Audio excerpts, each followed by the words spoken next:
오늘 우리에게 주실 하나님의 말씀은 신명기 8장 1절에서 6절까지입니다. 말씀을 제가 봉독해 드리겠습니다. 내가 오늘날 명하는 모든 명령을 너희는 지켜 행하라. 그리하면 너희가 살고 번성하고 여호와께서 너희의 열조에게 맹세하신 땅에 들어가서 그것을 얻으리라. 네 하나님 여호와께서 이 40년 동안에 너로 광야의 길을 걷게 하신 것을 기억하라. 이는 너를 낮추시며 너를 시험하사 내 마음이 어떠한지 그 명령을 지키는지 아니 지키는지 알려 하심이라. 너를 낮추시며 너를 줄이게 하시며 또 너도 알지 못하며 네 열조도 알지 못하던 만나를 내게 먹이신 것은 사람이 떡으로만 사는 것이 아니요 여호와의 입에서 나오는 모든 말씀으로 사는 줄을 너로 알게 하려 하심이니라. 이 40년 동안에 네 의복이 헤어지지 아니하였고 네 발이 붙지 아니하였느니라. 너는 사람이 그 아들을 징계한 같이 네 하나님 여호와께서 너를 징계하시는 줄을 마음에 생각하고 네 하나님 여호와의 명령을 지켜 그 도를 행하여 그를 경외할지니라. 아멘.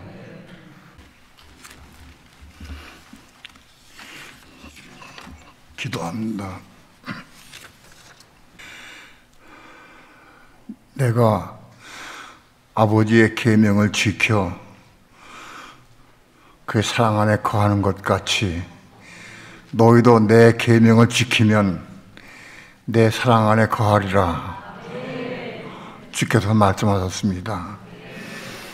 우리의 삶은 주 예수 그리스도의 계명을 지키는 삶을 살기까지 자라갈 수 있도록 인도해 주셔서 계명을 지키는 삶을 살아가도록 역사해 주셔서 많은 사람들이 율법주의자라고 하는 말을 오늘 벗어버리게 도와주시고 생명과 은혜와 능력으로 주의 계명을 지키는 삶을 살아갈 수 있도록 인도해 주시옵소서. 억지로 지키는 것이 아니라 기쁘고 감사한 마음으로 은혜 가운데 지켜질 수 있도록 인도해 주시옵소서. 오늘도 부족한 종 말씀을 증거합니다. 성령께서 도우시고 인도하시고 역사해 주셔서 주의 거룩하신 말씀을 성령님의 감동 따라 온전히 증거할 수 있도록 성령님 주장하시고 인도하시고 역사해 주옵소서. 이 시간 주께 맡기고 의지하며 예수님의 이름으로 기도합니다. 아멘. 하나님께서 이스라엘 백성들을 모세를 통해서 애굽에서 인도해 내실 때 이스라엘 백성에게 뭐라고 말씀했느냐 하면 젖과 꿀이 흐르는 땅으로 인도해 주겠다고 말씀하셨습니다. 가나안 땅으로 너희를 인도할 터인데 바로 그 가나안 땅은 젖과 꿀이 흐르는 땅이다 라고 말씀했어요.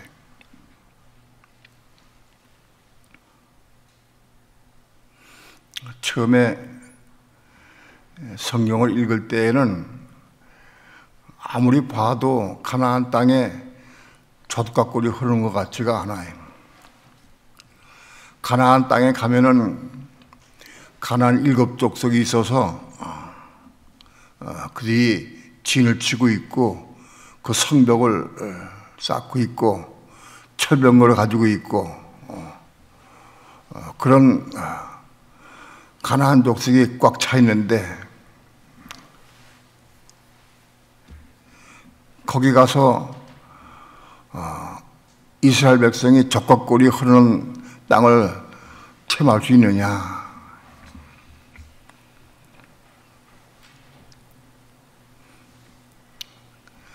아무리 봐도 가나안 땅이 젖과 꿀이 흐르는 땅이 되는 것 같지는 않아요.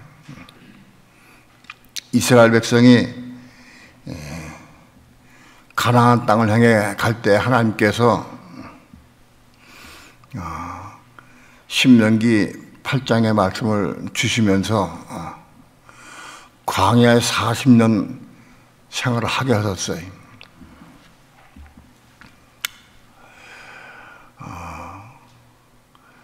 한 보름 정도면은 지나갈 수 있는 땅인데 그 40년 동안을 하나님께서 방황하게 하셨어요. 그래서 거기서 많은 고난과 고생을 하고 그런 다음에 애굽에서 나온 1세는 다 그들이 죽었어요. 광야에서 다 죽었습니다. 여호수아와 갈렙 두 사람을 제외하고는 다 광야에서 죽었습니다. 하나님께서 그들을 적각거리 흐르는 땅으로 인도해 내시겠다고 하셨는데 왜 그들은 광야에 다 죽었느냐?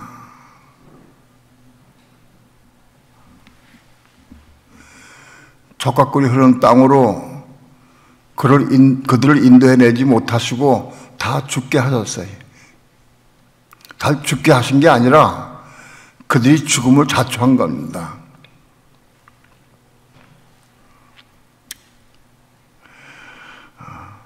그들은 하나님의 말씀을 굳게 믿고 그걸 받아들이고 그 말씀대로 순종의 삶을 살면 분명히 젖과 꿀이 흐르는 땅으로 들어갈 수 있었어요.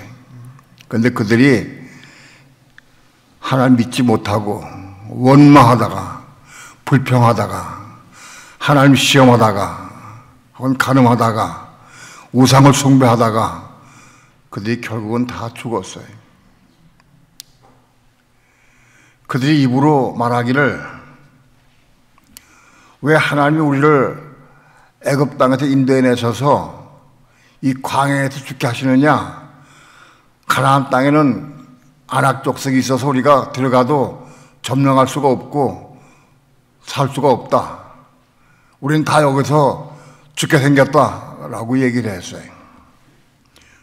하나님께서는 그들이 말한 대로 이루게 하셨어요.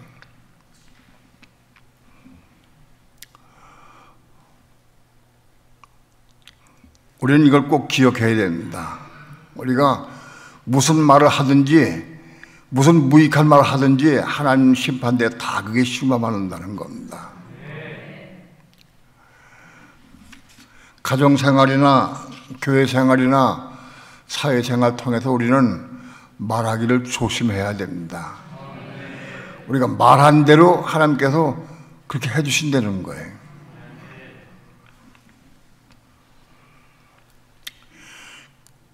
결국은 이스라엘 백성은 제1세는 가나안 땅에 못 들어가고 다 광야에서 죽었습니다. 그러나 광야에서 태어난 2세들과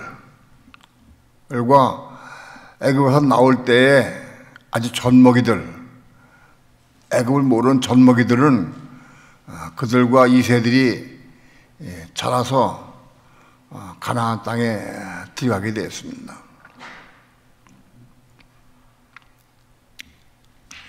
가나안 땅에 들어가서 농사짓고 젖과꿀이 흐르는 땅을 그들이 누렸느냐? 그렇지 않습니다. 가나안 땅에 들어가서 생명을 내걸고 적과 싸워야 됩니다. 적과 싸워서 그들을 물리치고 죽이고 몰아내고 이걸 다 해야 가나안 땅을 점령할 수 있게 된 거예요. 가나안 땅을 점령하고 난 후에 성전을 세우고 가나안 땅에 성전을 세우고 하나님께서 그 성전에 오셔서 성전 지성소에 오셔서 하나님께서 통치하고 다스리시기 시작하셨습니다.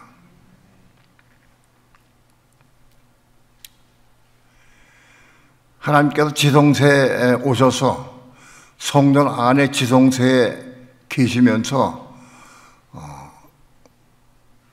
1년에 한 번씩 대제사장을 만나서 지시하시면서 이스라엘 백성을 통치하고 다스리기 시작하셨어요.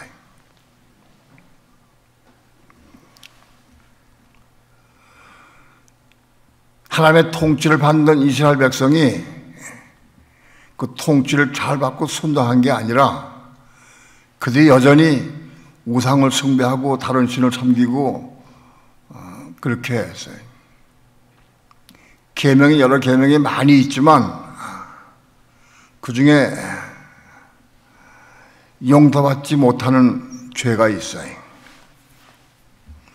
모든 계명을 어긴 게 다 죄인데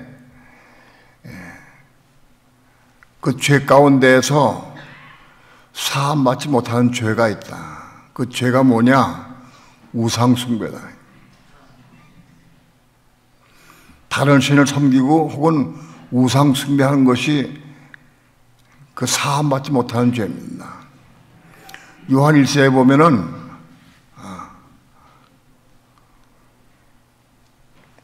계명을 어긴 것이 다 죄이지만은 그 중에서 사함받지 못하는 죄가 있다.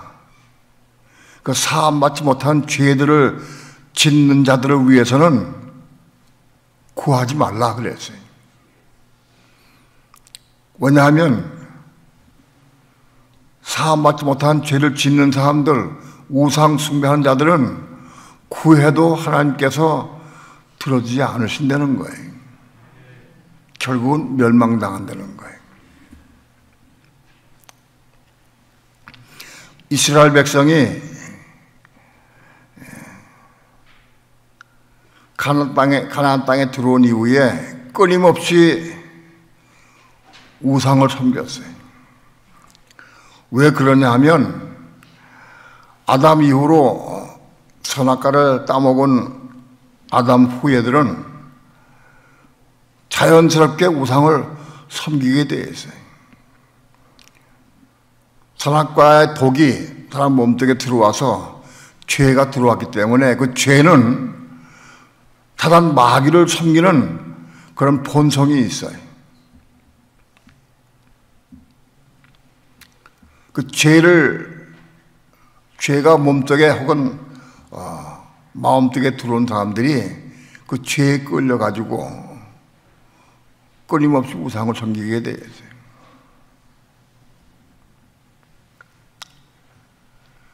결국 하나님께서는 우상을 섬기는 자들을 사사기에 보면은 끊임없이 징치하시고 징계하시고 이방 족속을 통해서 때리시고 했습니다. 매를 드렸습니다.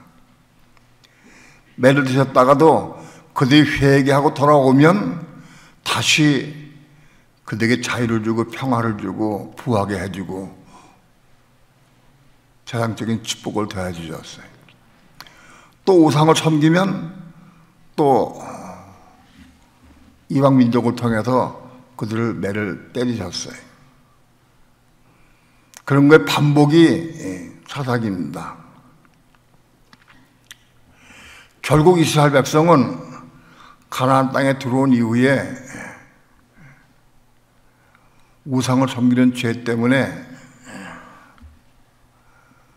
북왕국 이스라엘이 먼저 망하고 남왕국 유다도 바벨론에 멸망당하게 돼 있어요.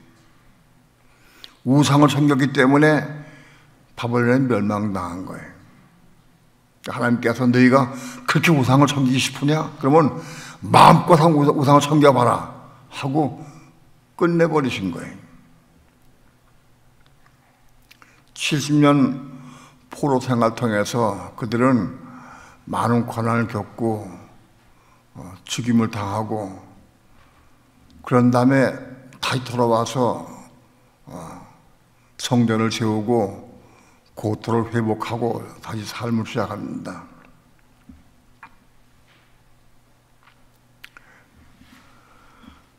그 외에도 계속적으로 그들은 우상을 버리지 못하고 우상을 섬기기 때문에 하나님께서는 그들을 회복시켜지지 않으셨어요. 결국은 로마의 속국이 돼가지고 오랜 동안 로마의 지배하에 통치에 살게 됐습니다.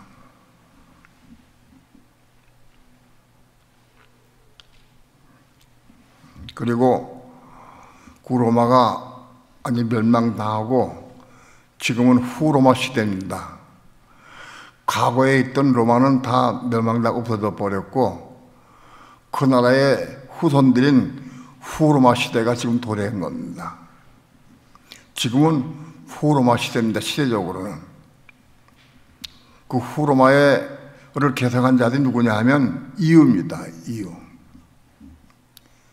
이유가 후로마의 후손들로 이루어진 나라들로 되어 있어요.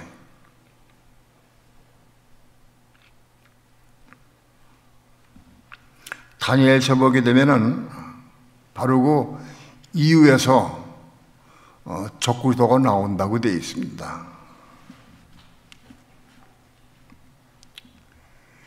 자세한 얘기는 요한계시록과 성경인 그리스도에서 많이 말씀을 드렸습니다. 그 이유에서 적그리스도가 나온다.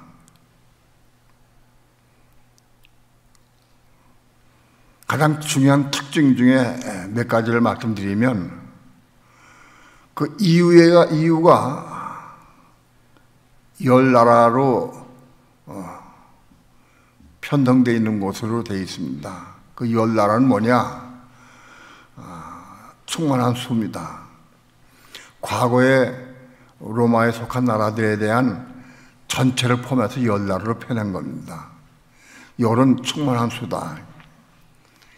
그 10나라를 표현했는데 그걸 다니엘서 2장에서는 10발가락으로 표현됐습니다. 10발가락의 나라들로 표현됐습니다. 그 이유 중에서 나중에 가입된 작은 뿌리, 이후에 가입하려고 애를 쓰는 나라들이 몇 나라가 있었어요. 이제 거의 다 가입이 됐습니다. 그런데 한두 나라가 아직 가입이 안 됐어요. 이후에 가입하고 싶은데 가입이 안 됐어요. 과거의 로마의 후손도 후손인데 이후에 가입이 안 됐어요. 그런 나라들이 터키입니다. 터키가 가입이 안 됐어요. 터키가 왜 가입이 안 되느냐 하면 이후에 속한 나라들이 터키를 받아들일 거부했어요. 왜냐하면 인권이 무시되고 그 이후에 속한 법에 터키가 합당치 않기 때문에 받아들이지 않기로 결의해서 지금까지 안 받아줬어요. 터키는 이후에 가입하고 싶은데 가입을 못했어요. 못했다. 그런데 최근에 터키를 받아들이자, 이후에 가입시키자 하고 이후에 가입된 나라들이 그런 여론이 막 나오고 있어요. 터키 가입시키자 하고. 터키는 언제든지 가입하려고 애를 썼고 이후 자체에서도 이제는 터키를 가입시켜야 된다 하는 말이 많이 나오고 있어요. 근래.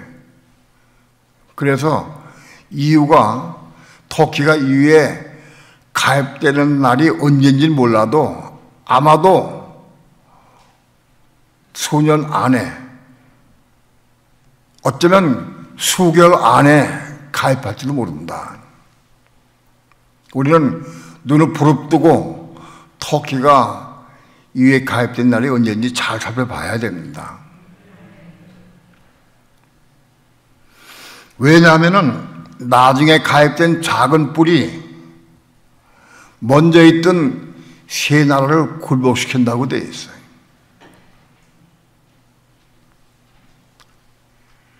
이후에 이미 가입되어 있던 세 나라를 나중에 가입된 작은 뿔이 그들 세 나라를 굴복시킨다고 되어 있어요. 그러니까 나중에 가입된 작은 뿌린 나라가, 그 나라가 먼저 있던 가입된 이후 중에 가입된 나라들 중에서 세 나라를 굴복시키는 사건이 일어날 것이다. 이거는 세상의 한쪽 구석에서 일어나는 게 아니라 온 세계에 금방 알려집니다. 금방 전파가 될 겁니다. 그래서 그 나라를 제가 보기에는 터키로 보고 있고, 그 터키가 이후에 가입되면 먼저 있던 세 나라를 굴복시킬 것이다. 그렇게 보고 있습니다. 하나님 말씀에 그게 예언되어 있으니까. 그리고 그 여세를 몰아서 이스라엘과 7년 평화제약을 맺게 된다.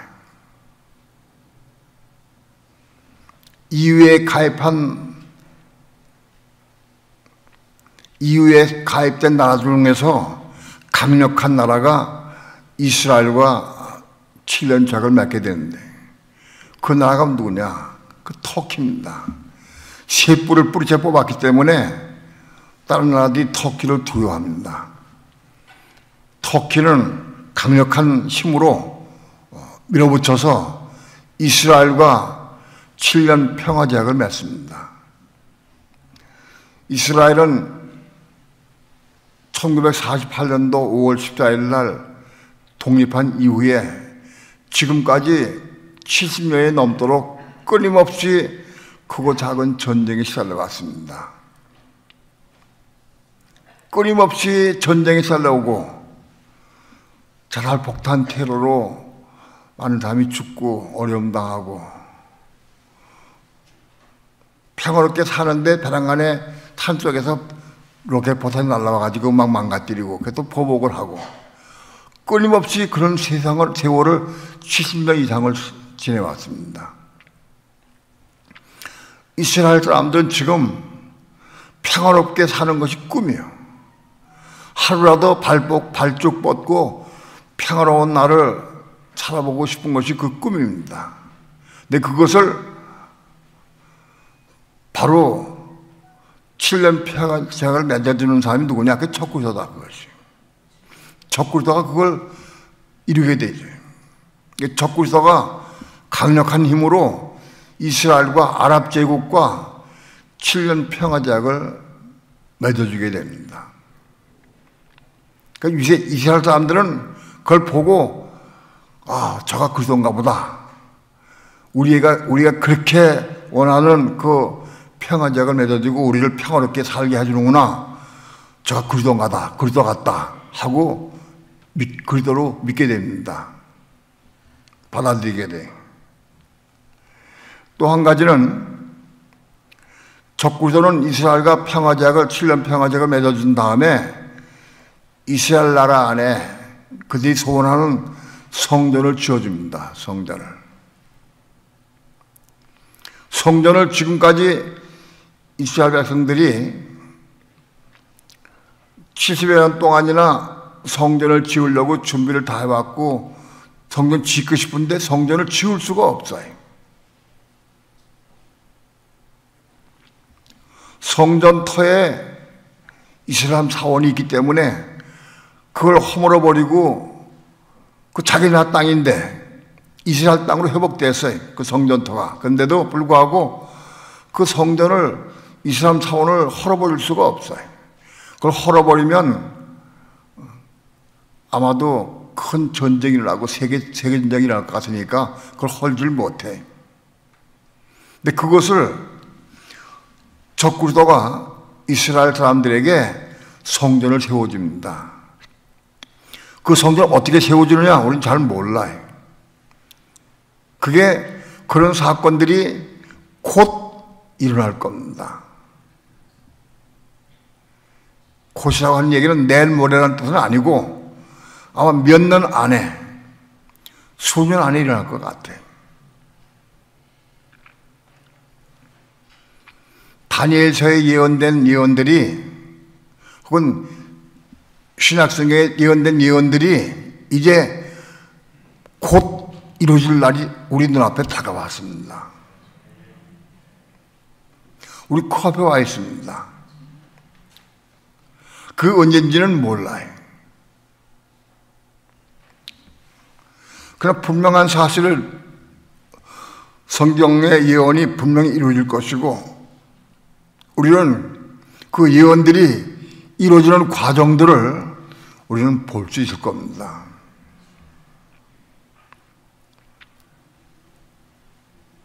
그래서 이스라엘 나라 안에 성전을 세워주고 그 성전에서 마음껏 하나님 경배하고 예물을 드리고 제물을 드리는 삶을 허락해 줘서 이스라엘 백성이 독립한 이후에 이제 적구도 안에서 통치 안에서 하나님께 경배하고 예배하고 제사와 예물을 드리는 날이 시작됩니다. 그들은 바로 그가 그리스도로 보여요. 그리스도가 와서 하는 일을 그가 하니까 그대로. 그리스도가 와서 이스라엘의 왕이 돼가지고 온 세계를 통치하고 다스리는 분이 그리스도거든. 근데 그 그리스도의 일을 그가 하니까 그가 그리스도인 줄 알게 맨 처음에는. 그러나 그는 적그리스도입니다. 적그리스도 어디까지 하느냐? 이스라엘의 성전을 세워주고 제사와 예물을 드리고 하나님께 경배하도록 하는데 거기까지가 적그리스도 하는 거예요.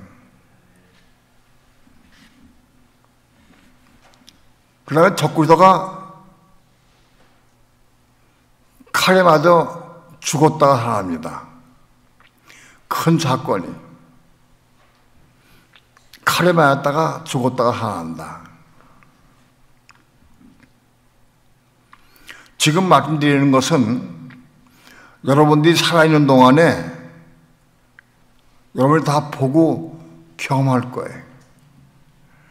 우리 사람은 내일 일을 몰라요. 내일은 난 몰라 찬양했잖아 아까.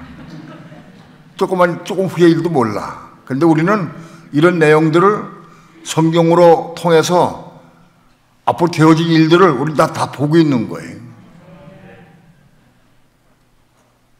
이거를 왜 먼저 미리 말씀드리냐 하면 이런 일이 되는 걸 보고들랑 때가 이루었구나, 임박했구나 그걸 알아야 한다는 거예요.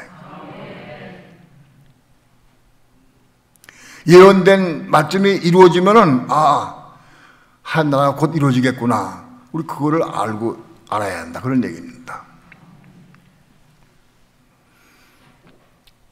3년 반쯤 지난 다음에 적그리스도가 칼에 맞아 죽게 되어 있습니다.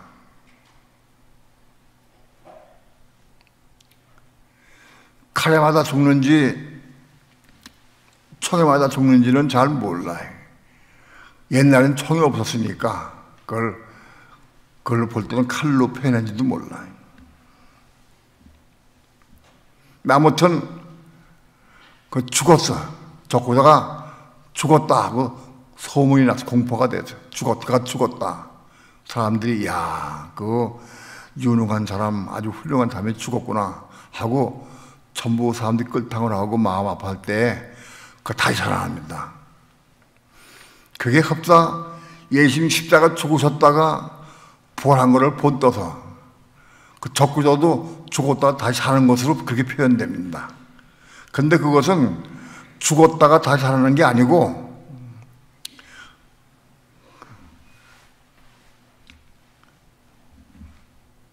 표현은 없어요. 제가 만드는 표현인데 그가 까물어졌다가 다시 살아나는 거예요. 혼이 잠깐 떠났어요.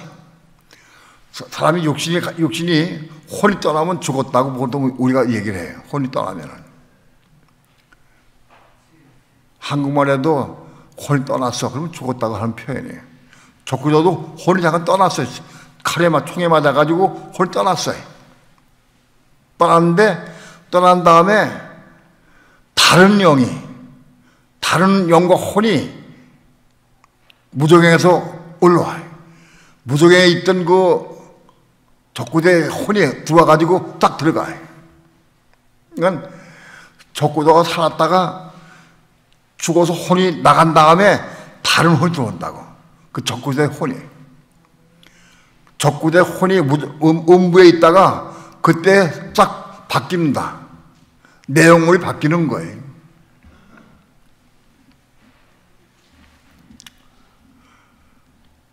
그거는 성경에 기록되어 있는 것만 있지 딴 사람은 아무도 몰라. 그거 죽었다가 다시 사는 걸로 생각하는데 죽어도 한 게 아니고 까물어 섰을 때 다른 혼이 들어온 거예요. 바뀐 거예요. 영혼이 바뀌었어요. 무적행에 있던 적구대 영이 들어온 거예요. 그때부터 적구전은 표본에서 이스라엘 막 핍박하기 시작하고, 그리고 제사와 예물을 금지시키고, 그리고 거리선자를 통해서 예루살렘 성전에 자기 우상을 세워요. 자기 우상을 세우고 온 세계 사람들에게 경배하도록 합니다. 지금 우리는 상상할 수 없어. 이런 문제는 어디 그런 일이 일어날 수 있느냐. 그러나 그런 경험을 조금 했기 때문에 제가 압니다. 그런 내용을. 적구대의 혼이 바뀌어서 본래 살던 적구자가 죽었어요. 처음에 죽었는데 까물었는데 혼이 나간 다음에 무적행에 있던 적구자에 있던 혼이 싹 들어와 바뀌어버렸어요. 그 다음부터 사람이 돌변해버렸어요. 극악한 사람으로 돌변해버린다. 그런데 그 적구자는 사단이 마귀가 자기 권세를 다 그 쏟아 보여줘요. 자기 권세를. 그래서 죽었다가 살아난 다음부터는 온 세계 사람이 적구도 경배하게 돼 있어요. 어느 누구도 항거할 수 없어요. 저는 한 30여 년 전에 용문산 기도원에서 금식기도 한 적이 있어요. 간증을 드렸지만 우리 집사람과 그새 싸우고 다투고 집사람을 화가 나가지고 집으로 내려가서 용문산에 왔다가 버스 타고 집에 갔고 나 혼자 용문산에 앉아가지고 아내도 가버렸으니까 마음이 아프더라고요. 기도하러 왔는데 둘이 싸웠으니 그게 되겠어요? 그래서 아내가 집에 간 다음에 금식을 시작했어요. 그때부터 금식을 시작하고 그래서 성경책을 끼고 용문산 중턱으로 올라갔습니다.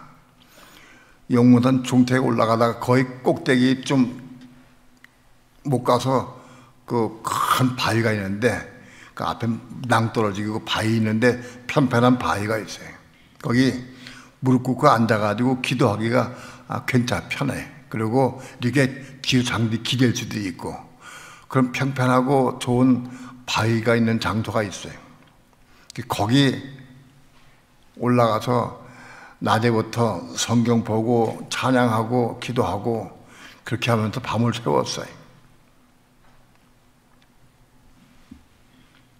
거기 밤을 새웠는데 밤에 12시가 딱 됐는데 생각이 12시가 되면 귀신이 나온다고 그런 얘기를 많이 들었거든요. 옛날에 귀신이 나온다고. 별 귀신이 많대. 계란 귀신도 있고 무슨 귀신도 있고 처녀 귀신도 있고 귀신이 많이 있어요. 귀신이 나온다고 그래. 근데 괜찮고 막 찬양도 하고 은혜 가운데 드는데 귀신 나온다는 생각이 딱 잡히니까 몸이 오싹해져요. 그래도 찬양하고 기도했는데 아마도 밤 1시쯤 됐는데 환상 가운데 그 낭떠러지 밑에 앞에 낭떠러지고 그 앞에 느티나무가 높은 게 서 있었는데 그 느티나무 바로 옆에 달빛에 뭐야 딱 나타났어요. 기도해야지. 이거 듣고 넘어지면 안 돼. 달빛이 나타났는데 뭐가 나타났냐? 천여 귀신이 나타났어요. 만화에 보고 영화에 본 그 천여 귀신 뭐 그런 나온 천여 귀신 그게 딱 똑같이 그렇게 분장했더라고. 천여 귀신이. 여기 흰 소복을 입고 흰 저고리에 흰 치마를 입었어요. 그 뒤에는 머리가 길어가지고 장둥이까지 머리가 길게 늘어뜨렸어요. 근데 눈동자가 하얘. 눈동자가 안 보여. 하얀 한 휜다밖에 안 보여. 그리고 혓바닥이 이만큼 내려왔어. 딱 뜨니까 그게 보여. 그때 심장이 멎는 것 같아. 심장이 너무 무서워서 심장이 멎는 것 같아. 그래서 뭐 기도해도 찬양해도 도저히 못 견디겠어. 그래서 성형책 끼고 내가려고 딱 뒤로 서니까 내가 뒤로 서면은 뒤로 돌았으면은 딱 잡을 것 같아. 뒤돌면 잡을 것 같아. 딱 잡히면 나 머리가 확 돌 것 같아. 미칠 것 같아. 이 생각에. 성경책을 들고 섰다가 돌아서려고 그러다가 돌아서면은 안 될 것 같아. 딱 잡히면 내가 확 돌 것 같아, 머리가. 그래서 안 되겠다. 살든지 죽든지 여기 떠날 수가 없다. 그래서 앉았어요. 주저앉아가지고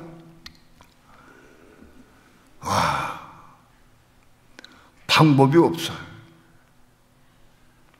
그땐 주 예수여를 몰랐어요. 죄 이름 부르는 걸 몰랐어요. 그냥 주여 주여 그랬어요.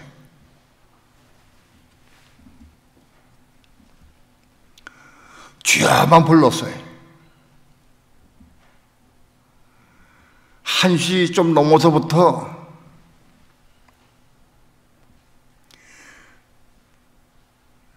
세 시간여 동안 목구멍에 피가 하도 불렀어요. 주여 주여 하고. 목에서 피가 날 정도 불렀어요. 주의 이름을 불렀어요. 이름을 부르지 못하고 그냥 주여만 불렀어요. 딴 거는 하나도 못해. 주여 주여 나를 구원해 주옵소서 그밖에 못해.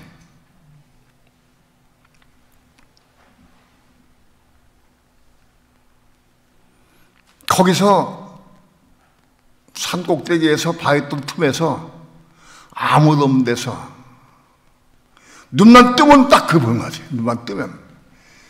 눈만 감으면 여기 와 있는 것 같아. 그래도 눈 감아야 돼. 눈을 뜰 수가 없어. 무서워서.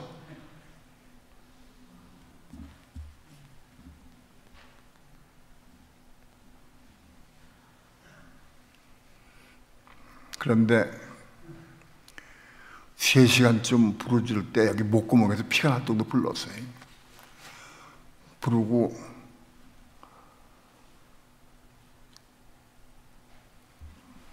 났는데 은혜가 부어지더라고요. 성령의 은혜가 막 부어졌어요, 몸에. 성령의 충만한 은혜가 내 몸을 확 씌워졌어요. 성령 충만을 받았어요.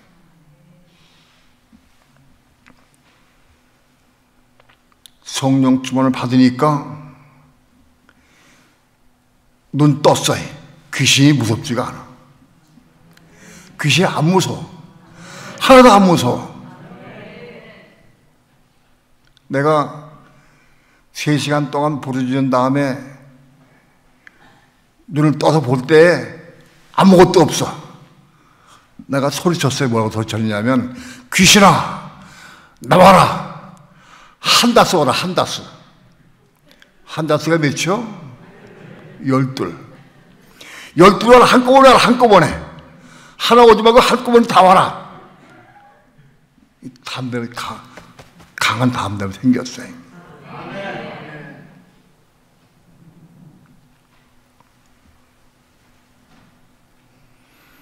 난 그 용문산에서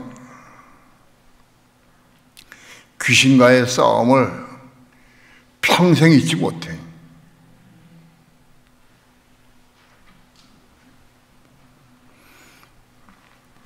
나는 적그리스도가 죽었다가 살아난 다음에 왜 세상 사람들이 다 적그리스도를 숭배하게 되느냐? 그거예요. 귀신이 역사하기 때문에. 귀신이 역사하기 때문에 어떤 나라 왕이나 대통령이나 국무총리나 꼼짝 못 딱 눈동자 한번 딱 마주치면 딱 잡히는 거 끝나버려. 난 그걸 알아. 어느 누구도 적그리스도 앞에 회담 한번 하고 대화 한번 하면 꼼짝 못해.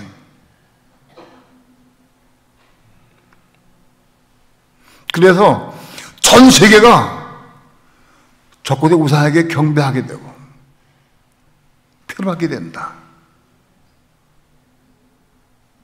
난 그런 경험이 있기 때문에 알아요.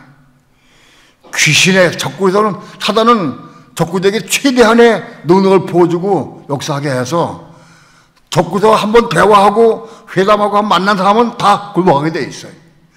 눈을 바라볼 수가 없어요.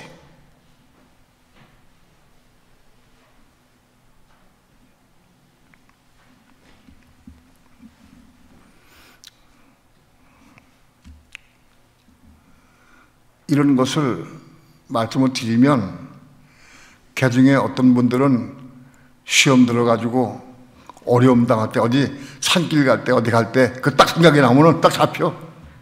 그럴 수 있을 거예요. 그때 어떻게 해야 돼? 주의 이름 부르면 돼. 우리 답을 아니까 주의 이름 부르면 된다. 나 걱정하지 않아.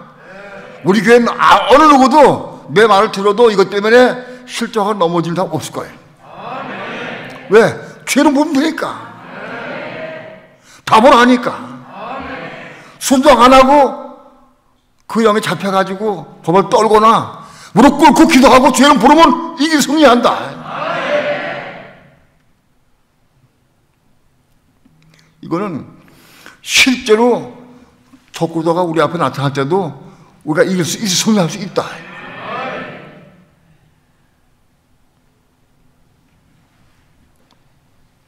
귀신은 하나도 오는 게 문제가 아니야. 한다스가 와라, 한다스가 와라, 한꺼번에 와라. 다 와라. 그런 담담이 생기더라고.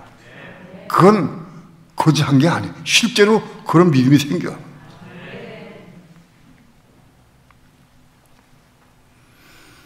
그렇게 해서 온 세상이 적그리스도를 섬기게 돼 있어요.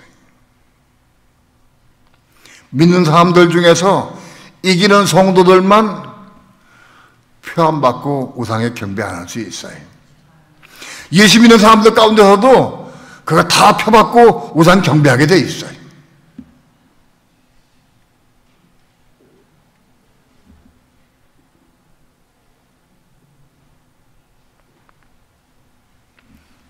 오늘 우리는 마지막 때 적그리스도 환난 때에 주의 이름 부르면 우리 성령을 부어주시겠다고 약속하셨어. 요엘서 2장에서 마지막 때 환난 때에 주의 이름 부르면, 여호와 이름 부르면 성령을 정말 부어준다고 약속하셨어요. 그럼 이길 수 있어요. 주의 이름 부르면 돼.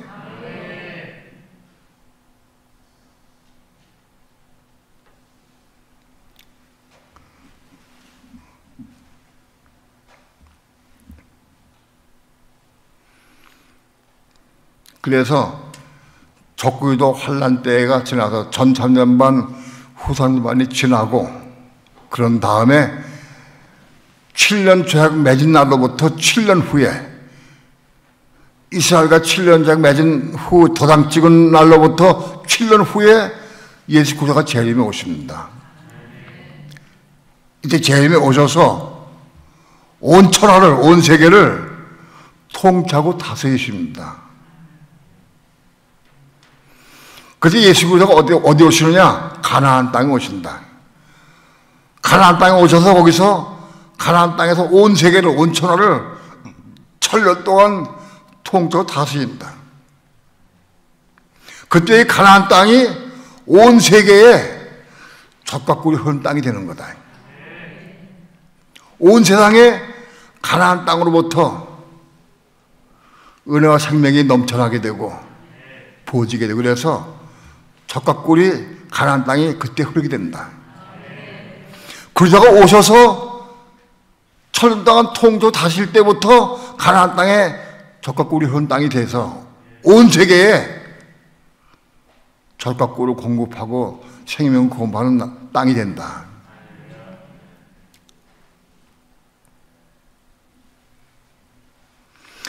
이 가나안 땅 그리스도가 오셔서 천년 동안 통조 다스릴 때 젖과 꿀이 흐르는 땅을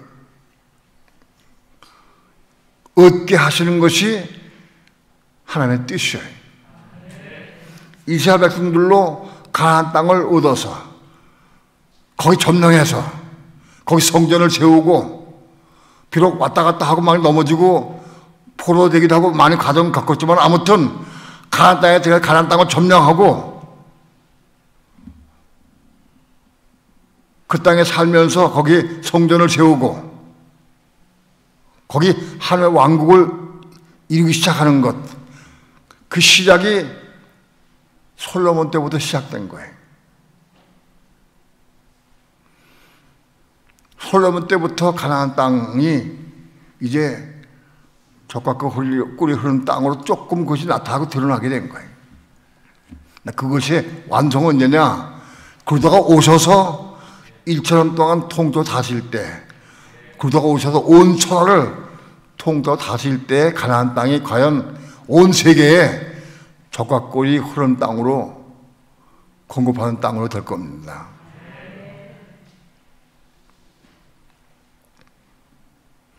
바로 이 가나안 땅을 점령하게 하기 위해서 하나님께서 이스라엘 백성들로 이제 광야에서 40년 동안 고난을 겪게 허락하신 거예요. 40년 광야 생활을 통해서 이스라엘 백성을 연단시키고 훈련시킨 다음에 제2세를 통해서 가나안 땅을 점령하도록 하나님께서 하신 거예요. 이스라엘 백성이 광야 40년 동안의 고난을 통해서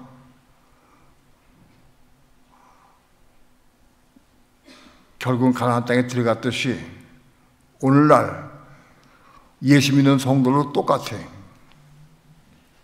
우리 예수 믿는 성도들도 이스라엘 백성이 가나안 땅을 점령하고 40년 광야 생활을 통해서 가나안 땅을 점령한 다음에 그 다음에 그 역사를 이루어갔듯이 오늘 우리 똑같아요.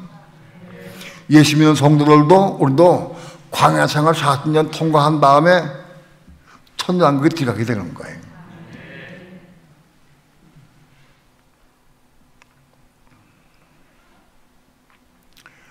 이스라엘 백성의 40년 광야 생활은 오늘날 우리가 예수 믿은 다음부터 죽을 때까지 40년, 연수 40년이 아니고 횟수가 아니라 의미의 40년을 통과해야 되는 거예요.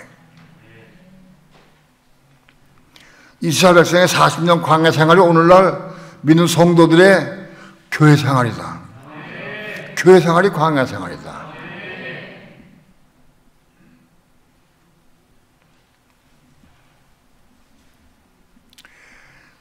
광야 생활 통과한 다음에 가나안 땅에 들어갔듯이 교회 생활을 통과한 다음에 우리도 가나안 땅에 들어가는, 천년왕국에 들어가는 거예요.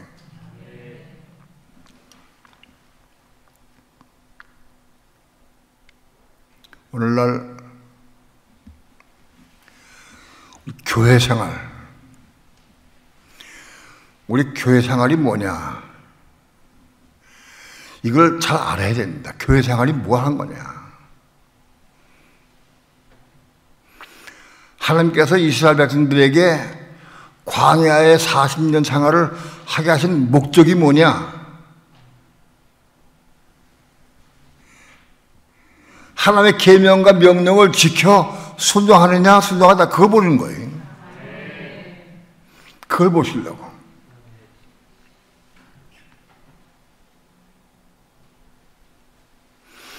하나님의 계명을 지키느냐 지키지 않느냐, 그걸 보시기 위해서 시험하는 거예요.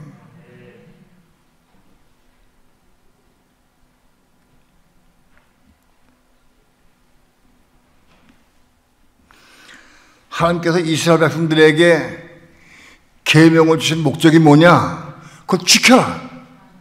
지키면 내가 복을 주고 내가 너와 함께 하겠다는 거예요. 안 지키면 내를 때리고 징치한다는 거예요. 지켜라. 지키게 하기 위해서 계명을 주신 거예요.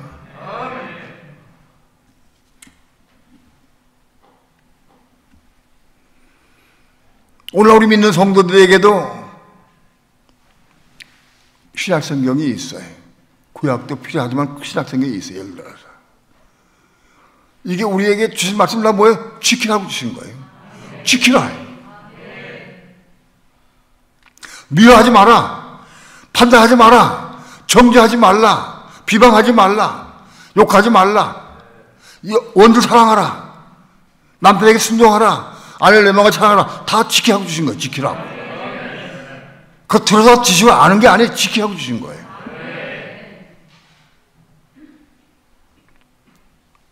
그런데 지금 신학이 뭐냐? 그 지키면 율법주의하다, 지킬 수 없다, 지킬 필요 없다, 믿으면 간다. 이게 신학이에요. 신학이에요.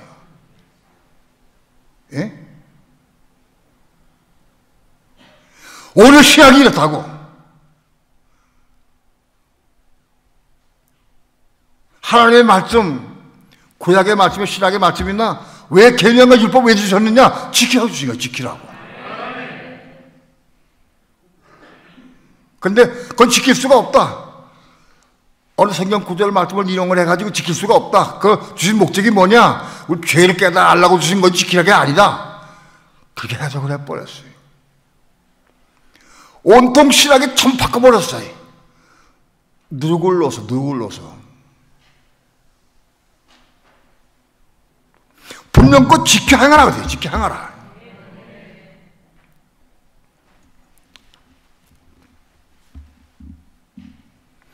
미워하지 마라. 미워하면 안 돼. 미워하면 지옥 가는 거예요. 판단하지 마라. 판단하면 지옥 가는 거예요.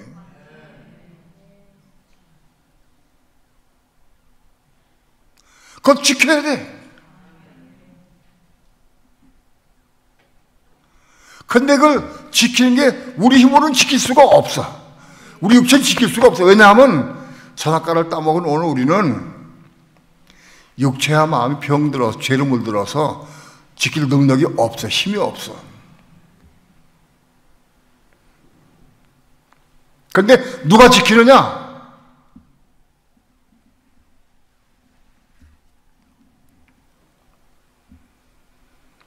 하나님 사랑하는 사람들. 정말 마음도 중심으로 마음과 뜻과 성부가 목숨을 다해서 하나님 사랑하는 사람들. 그 마음속에 하나님 사랑하는 사람들에게 그걸 지키지도 하면 인도해 주셔요.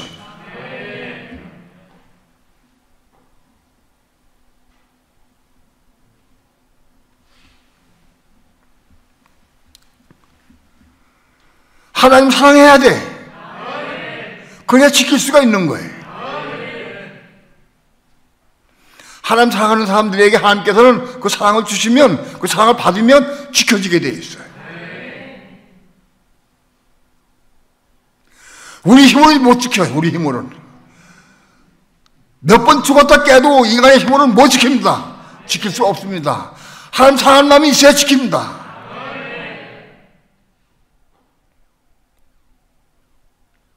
그런데 하나님 사랑하려고 하면 우리 우상을 다 버려야 돼. 내가 돈을 사랑하는 마음이 있으면 하나님 사랑할 수가 없어요. 돈 사랑하면서 하나님 사랑할 수가 없어요. 뽑아내고 버려야 돼. 그래야 하나님 사랑을 바꿔줄 수 있어요. 이 우상이 있으면 하나님 사랑할 수가 없어요. 너희가 하나님과 재물을 겸하여 섬길 수 없느니라 그랬어요.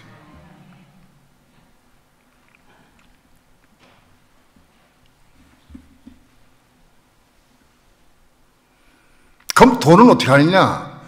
돈은 마귀가 만들어낸 걸작품이요. 하나님께서는 하나님 돈이 없어. 하나님 나라에는. 우리 마음 뺏으려고 만드는 게 돈이요.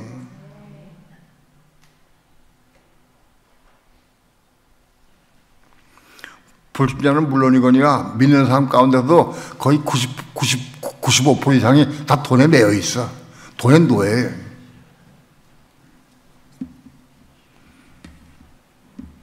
그럼 뭘 먹고 뭘 입고 어떻게 하느냐? 먹고 입고 사는 모든 문제가 하나님께 있는 거예요.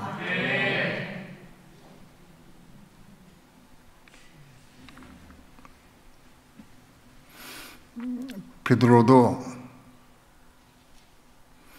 예수님 제자됐을 때 베드로는 결혼을 했고 아내도 있고 장모도 있고 자식은 잘 모르겠지만 아무튼 그런 사람이 베드로.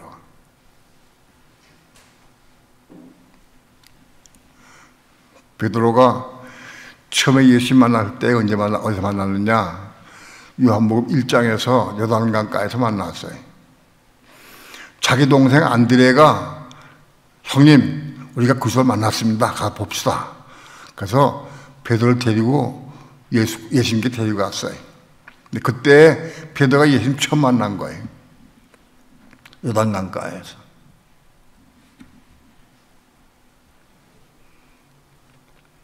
그런 다음에 그 제자가 된 게 아니라 그냥 또 헤어졌어요. 왜? 먹고 살아야 되니까. 헤어졌어요. 그래서 갈릴리 바다에 와서 고기를 잡으면서 그 고기 잡아가지고 그걸로 생계를 유지하면서 살아왔어요. 어느 날 예수님께서 마태복음 4장에서 찾아오셔가지고 불렀어요. 날 따라오라고 불렀어요. 내가 너희로 사람을 낳는 어부가 되게 하리라 부르셨어요. 그 베드로가 따라갔어요.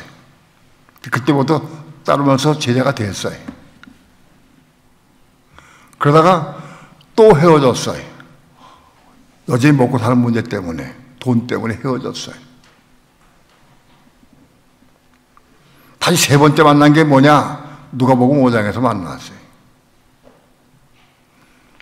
예수님께서 다시 베드로를 만나서 배를 빌려 타고 그리고 배에 앉아서 말씀을 전했어요. 그런 다음에 말씀 끝난 다음에 베드로에게 말씀을 했어요. 깊은 데로 가서 그물 던져라. 베드로가 배를 몰고 깊은 데로 갔어요. 상식적으로 해가 떴는데, 해가 중천에 떴는데 깊은 데는 물고기 못 잡아요. 그물로는. 해가 뜨면은 물고기는 깊은 데는 저 아래를 내려가지 위에 있지 않아요. 수십 년 동안 베드로가 경험을 통해서 어부는 다 알아요. 베드로는 뭐라고 얘기했느냐? 우리가 발이 맞도록 고기를 잡은 것이 하나도 없지만은 말씀에 의지해서 그물을 내립니다 하고 깊은데 그물을 내렸어요. 그물을 내렸더니 고기가 수만 잡혀가지고 그물이 찢어져 찢을 만큼 잡혔어요. 그물이 찢어질 만큼 잡혔어요. 그 베드로가 예수 앞에 와가지고 주여 날 떠나서 난 죄인입니다. 뭔 소리입니까? 내가 주님 몇 번 만나고도 먹는 것 때문에, 먹고 사는 것 때문에, 돈 때문에 내가 주님 버리고 따로 나가서 내가 지금 사업을, 물고기 잡았는데 마지막 한마디에 도무지 이룰 수 없는 일을 벌였어요. 깊은 데 가서 그물 던지니까 애운 것이 많아가지고 그물이 찢어질 만큼 잡혔어요. 먹고 사는 것이 하나님께 있구나. 그렇게 본 거예요. 내 인간의 힘으로는 밤이 맞도록 밤에 아무리 일해도 한 마리 잡은 게 없는데, 낮에 해가 중세 떠는데도 불구하고 깊은 곳에, 도무지 깊은 곳에 한 물고기 잡을 수가 없는데 불구하고 말씀에 의지에 순종해서 그물 던지니까 그물이 찢어지고 잡혔어요. 아, 먹고 사는 것이 하나님께 있구나.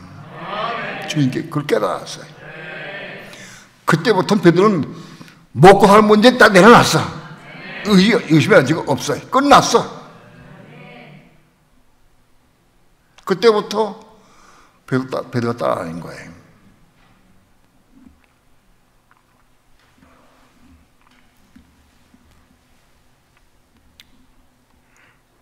오늘 하나님께서 이스라엘 백성들에게 가나안 땅을 최초의 이스라엘 백성에게 들어가게 하신 목적이 뭐냐? 그리스도가 오셔서 천년의 기간 동안에 그 가나안 땅이 젖과 꿀이 흐르는 땅이 되도록 확보하기 위해서, 그 시작이다. 이스라엘 백성이 가나안 땅에 들어가서 그 족속들을 몰아내고 성전을 세우고, 그것이 가나안 땅의 시작이다. 그 땅에 젖과 꿀이 흐르는 땅이 되려고 하면은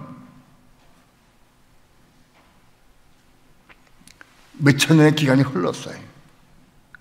아마도 3,000년 이상의 기간이 흘렀어요. 그리고 오랜 기간을 통해서 가나안 땅이 젖과 꿀이 흐르는 땅으로 변모가 되어서 그러다가 오셔서 그 가나안 땅을 중심으로 온 세계에 젖과 꿀을 흘려보내고 그런 땅이 될 수 있도록 지금 그런 땅이 지금 우리 눈앞에 와 있습니다. 3,000년 전에 예언된 말씀이 오늘 우리 앞에 이루어지려고 그래요. 지금 우리 앞에 이루어질 거예요. 우린 참 이상한 시대에 살고 있어. 온 시대의 세상의 마지막 끝에, 정치 끝에 와 있어. 지금 몇 발짝 갈지 몰라도 그 끝에 와 있다.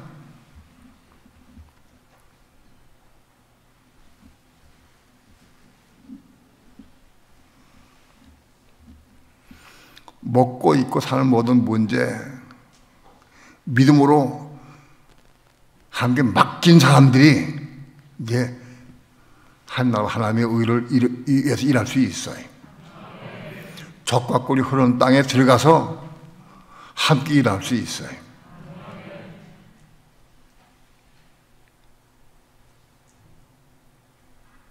우리는 가나안 땅에 들어가서 점령해야 됩니다.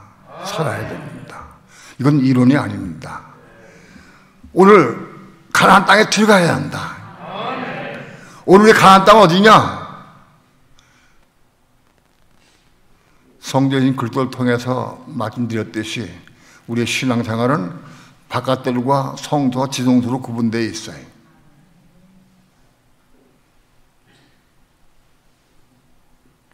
지성소가 바로 가나안 땅입니다. 지성소가 가나안 땅이다. 오늘 우리가 지성소에 올라가는 삶을 살아야 돼.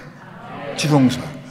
오늘 우리는 바깥들로부터 시작되는 게 아니라 바깥들로부터 시작된다 할지라도 바깥들을 거쳐서 성소를 거쳐서 보양단을 통해서 지성소에 올라가는 삶을 살아야 돼. 지성소에 올라가는 삶을 살아서 거기서 지성소 누리는 삶을 살 때 오늘 우리 통해서 젖과 꿀이 흐르게 된다. 지성소에 올라간 사람들은 많은 사람들에게 젖과 꿀을 흘려낼 수 있다. 바깥에 있는 사람이 아무리 봉사하고 일해도 젖과 꿀은 안 나요. 성도도 마찬가지예요. 지성소에 올라가서 생명을 받고 은혜를 받아서 그 생명으로 사는 사람이 다른 모든 사람들에게 젖과 꿀을 흘려보낼 수 있다. 우리가 복음을 전하고 대화하고 같이 기도하고 할 때마다 우리 몸을 통해 우리 입술 통해서 젖과 꿀이 흘러난다. 그 젖과 꿀이 흘러나가면 그 생명 세상이 산다. 이건 이론이 아닙니다. 그런데 젖과 꿀이 흐르려고 하면 어떻게 지성소에 올라가려고 하면 지성소에 올라가는 시작이 뭐냐? 시작이 자기를 부인하고 자기 십자가 짊어진 게 시작이다. 나를 부인하고 자기 십자가 짊어지는 삶이 그게 올라간 시작이다. 그게 바깥들에서 성소로, 성소에서 지성소로 올라간 시작이다, 그것이. 자기를 부인해. 나를 부인하는 게 뭐냐? 내 생각, 감동, 의지, 내 관념, 내 지식, 내가 아는 모든 것 다 내려놓고 부인하는 거예요. 그 부분이 십자가 죽어야 돼. 그게 시작이다.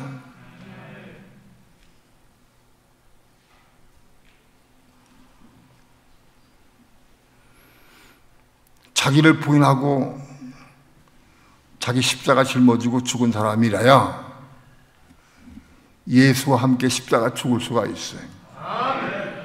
예수와 함께 십자가 죽음을 통해서 우리 혼들이 거듭나고 혼이 거듭나게 되어 있어요.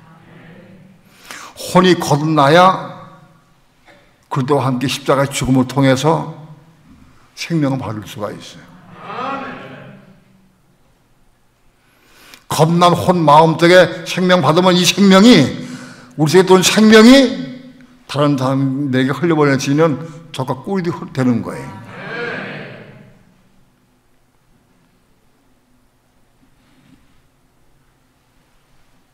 이건 이론이 아니에요.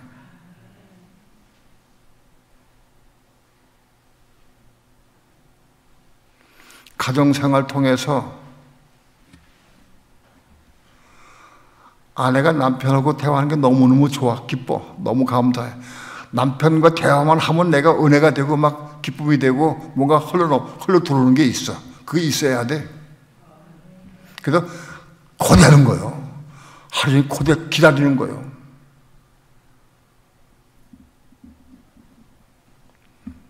아내 속에서 젖과 꿀이 흐른다고 하면 밖에 있는 남편이 집에 들어가기를 사모해.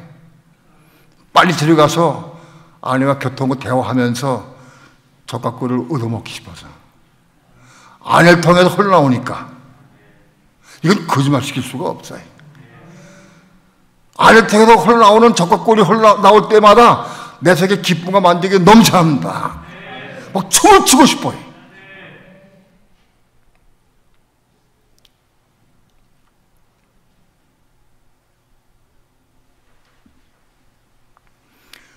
오늘 우리 삶을 통해서 젖과 꿀이 흐르는, 그래서 다른 사람들에게 공급할 수 있는 삶을 살 수 있기까지 자라갈 수 있어야 됩니다. 성장해야 됩니다. 그 시작이 자기를 부인하고 자기 십자가 죽는 거예요. 시작이에요. 성경 백도하고 그 소용없는 거예요. 소용없는 건 아니라도 그것도 필요하지만은 아무튼 십자가에 죽어야 돼. 자기를 부인하고 십자가에 죽어야 돼. 나를 부인해야 돼, 나를.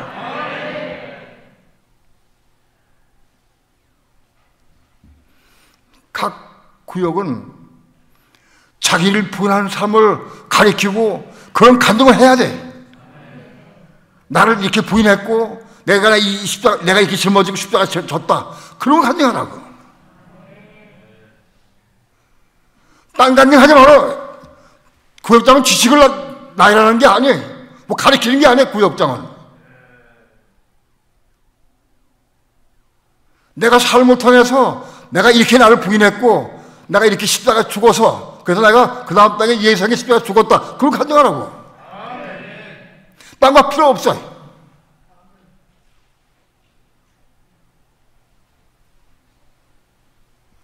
그래서 우리 속에서 젖과 꿀이 흘러 넘칠 때까지 그 삶을 살아야 돼.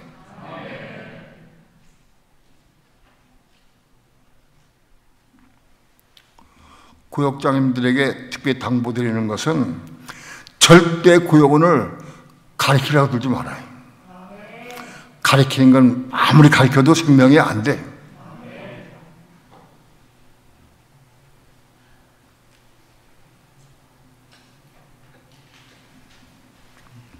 자기를 부인하고 자기 십자가 죽은 간증을 내가 이렇게 살아서 내가 이렇게 자기를 나를 부인했고 이렇게 내가 십자가 죽었다. 그걸 간증하라.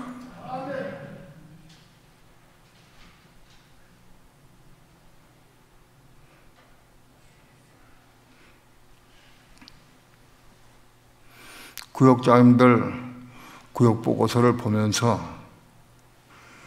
기쁘고 감사한 부분이 많이 있어요. 너무 감사하고 기뻐요. 그런데 혹 옆으로 가는 사람들을 위해서 경고하고 말씀드리는 거예요. 나는 우리 교회 목사님들, 전사님들 새벽 말씀 전하는 거, 수요일 말씀 간증하는 거 너무 기뻐요. 듣기는 너무 좋아해. 또 선교의 한 테이프도 그거 듣는 게 너무 기뻐요. 그것도 은혜가 되고 막 기쁨이 되고 어떤 건 생명을 받고 돼. 젖과 꿀이 흐르는 걸 내가 체험하게 돼. 나도 먹어야지.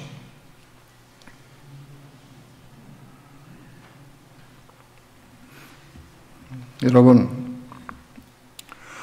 오늘 이 교회 생활 통해서 가나안 땅에 우린 들어가야 한다. 제가 살아야, 거기 살아야 돼. 그건 지성의 삶이다. 그래, 우리 삶을 통해서 젖과 꿀이 흘러서 자녀들에게, 형제들에게, 이웃에게 나를 통해 젖과 꿀이 흘러가는 것을 본인도 체험하고 상대방도 체험할 수 있기를 축원합니다. 사모해야 돼. 사모해야 돼. 자기를 부인하고 자기 십자가 짊어지고 가라. 그 시작이다.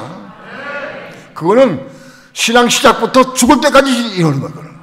그건 완성이 없어요.